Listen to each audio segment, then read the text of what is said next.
Halo, assalamualaikum warahmatullahi wabarakatuh. Kira-kira kamu bisa berapa lama sih menahan napas? Memang ya teman-teman, beraneka ragam. Manusia bisa menahan napas itu beraneka ragam. Misalkan ya, ada yang ketika berenang menyelam, ya kemudian ada yang ketika memainkan alat musik, ya bisa beda-beda dia bisa menahan napas ketika sedang beraktivitas tersebut. Nah, umumnya manusia tidak bisa menahan napas terlalu lama. Karena apa? Kalau seandainya terlalu lama menahan napas, ya ini bisa bahaya ya, bisa merusak organ. Karena oksigen itu diperlukan organ tubuh kita supaya berfungsi dengan baik, menghirup oksigen, mengeluarkan karbon dioksida. Kalau seandainya nahan napas terlalu lama ataupun lupa bernapas, ya gawat. Memang ada orang yang bisa menahan napas ketika menyelam sangat lama sekali, tetapi ada banyak faktor yang mempengaruhinya, mulai dari faktor biologisnya, kemudian faktor lingkungan, kemudian juga faktor latihan. Nggak mungkin dia nahan napas lama itu ketika sudah dari lahir ya, bawaan lahir itu enggak. Untuk manusia yang normal rata-rata seperti kita ini tidak menjalani latihan misalkan dia.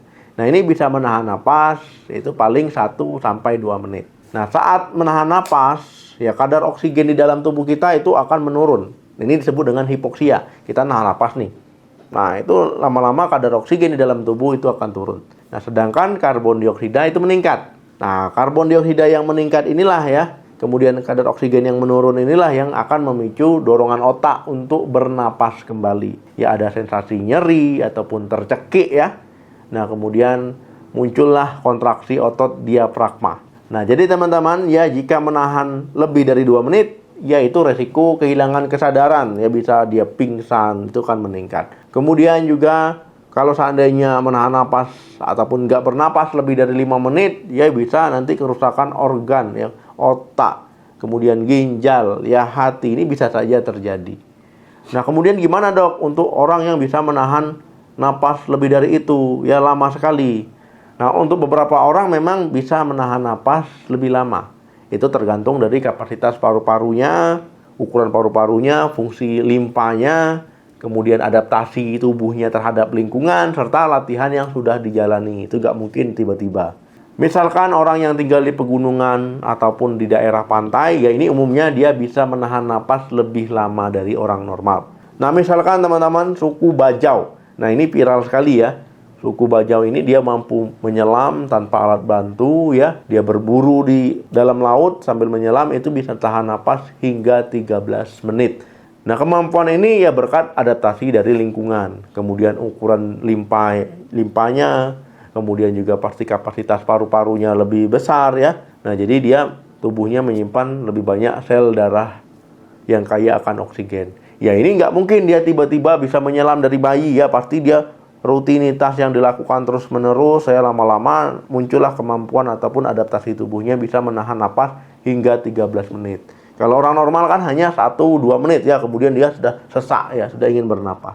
Penyelam profesional ataupun atlet atau orang yang berlatih dengan teknik ataupun sistem pernapasan tertentu ya, ini bisa bertahan dia menahan napasnya kurang lebih 10 menit.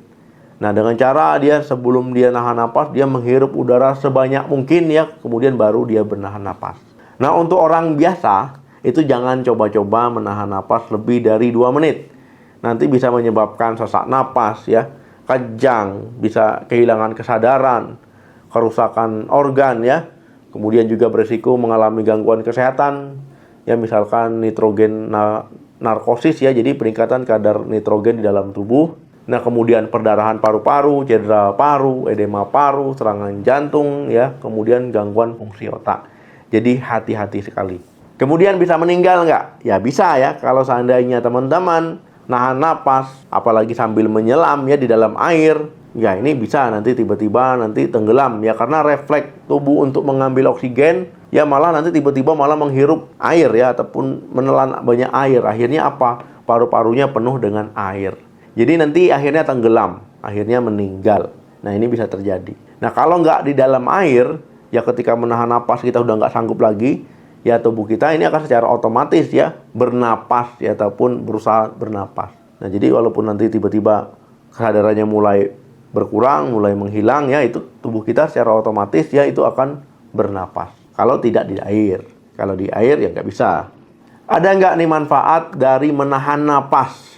Nah, jadi teman-teman ya beberapa penelitian menunjukkan ada manfaatnya. Yang pertama itu meningkatkan fungsi dari paru-paru. Kemudian memperbaiki kemampuan pernapasan ya, meningkatkan harapan hidup, menyehatkan otak dan menjaga fungsi regenerasi sel. Kemudian meningkatkan kekebalan terhadap infeksi, kemudian merilekskan tubuh. Nah, tapi teman-teman ya hati-hati. Keahlian menahan napas dalam waktu yang lama, lebih dari 1-2 menit tadi, yaitu memang diperlukan untuk melakukan aktivitas tertentu ya. Tapi jangan sembarangan ya dilakukan, ya ini bisa menimbulkan masalah serius ataupun resiko serius. Nah, kalau teman-teman ingin meningkatkan kemampuan menahan napas, ya ini harus latihan ya, latihan pernapasan khusus, ya dipandu oleh ahli profesional yang terlatih. Jadi jangan sendiri-sendiri ya, nanti malah bahaya pingsan. Oke teman-teman, terima kasih yang sudah nonton sampai habis. Jangan lupa di like, di share, di subscribe channel ini. Mau bahas apa lagi silahkan tulis di kolom komentar. Sampai ketemu lagi, salam sehat, sampai jumpa.